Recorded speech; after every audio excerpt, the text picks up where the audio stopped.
සාදරයෙන් පිළිගන්නවා info Lanka YouTube නාලිකාවට ඔයාලා හැම දෙනාවම හොඳට බලන්න මේ මල් වර්ග හෝ ශාක වර්ග ඔයාගේ නිවසේ තියෙනවද කියලා. ඉතින් එහෙම තියෙනවා නම් දැනටමත් ඔයාගේ ජීවිතේ එහෙම නැත්නම් ඔයාගේ දරුවගේ ජීවිතේ අනතුරක තියෙන්නේ. මොකද මේ ශාක උග්‍ර විෂ සහිත දේවල් වෙනවා. සමහරක් විට මේ කරුණ ඔයා දන්නේ නැතුව ඇති. ඉතින් ඒක නිසා මේ මෝඩ වැඩේ ආයෙත් කරන්න එපා. මේ ශාක ඇත්තටම ගලවලා ඉවත් කරන්න ඔබ ඔබේ දරුවාට පවුලට ඇත්තටම ආදරේ නම් විතරක්. ඉතින් වැඩි කතාවක් නැහැ. අපි කෙලින්ම යමු වීඩියෝ එකට. ඉතින් ඊට කලින් මතක් කරන්න ඕනේ මේ වගේ ඔයා දන්නේ නැති ඔයාගේ ජීවිතේට ඊටම වටිනා වීඩියෝ බලන්න අපේ ඉන්ෆෝ ලංකා YouTube නාලිකාව subscribe කරලා තියාගන්න. මොකද 1000ක් බොරු පුවත් අතරේ ඔයාව නිවැරදි මාර්කට් එකට ගෙන එන වගකීම ඉන්ෆෝ ලංකා අපි දරනවා. අංක 1 හබරල.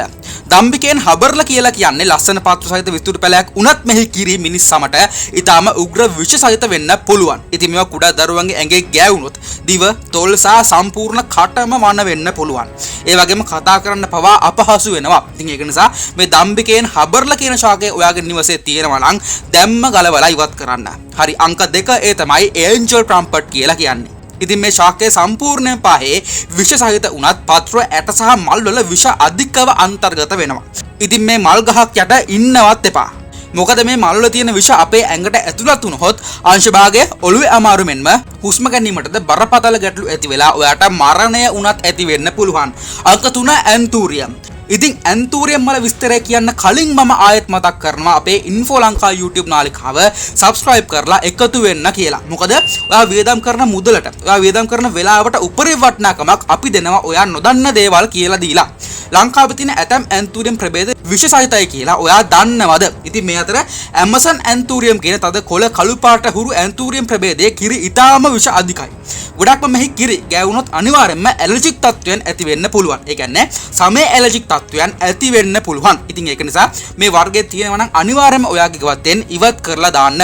අංක 4 ඒ තමයි කණේරු කුලයේ සියලුම ශාකයන් කියලා කියන්නේ. ඉතින් අද වෙන විට කණේරු මල් වල ප්‍රභේද ගණනාවක්ම ලංකාව තුල පවතිනවා. රතු, කහ, සුදු, රෝස පාට ප්‍රභේද ගණනාවක්ම පහේ පවතිනවා. ඉතින් කණේරු කියලා කියන්නේ සම්පූර්ණයෙන්ම විෂ අධික ශාකයක්. මොකද මෙමගින් ඔයාගේ හුස්ම හිරවි මිය යාමට උනත් පුළුවන්. මොකද කණේරු වල විෂ අපේ හදවතට ඍජු බලපෑමක් ඇති කරන නිසායි. හරි අංක 5 ඒ තමයි නියගලා. කොච්චර විස වුණත් සමහරු මේක ලස්සනට තමන්ගේ ගෙවත්තේ හිටව ගන්නවා. කරුණාකරලා මේ විෂ අධික ශාකය දැන්ම ඔයාගේ නිවසින් ඉවත් කරන්න. කොටින්ම මේ ශාකය ඔයාගේ ළිඳ අසලවත් හිටව ගන්න එපා. මෙහි මල් පත්‍ර මුල් වල අධික විෂයක් අන්තර්ගත වෙනවා.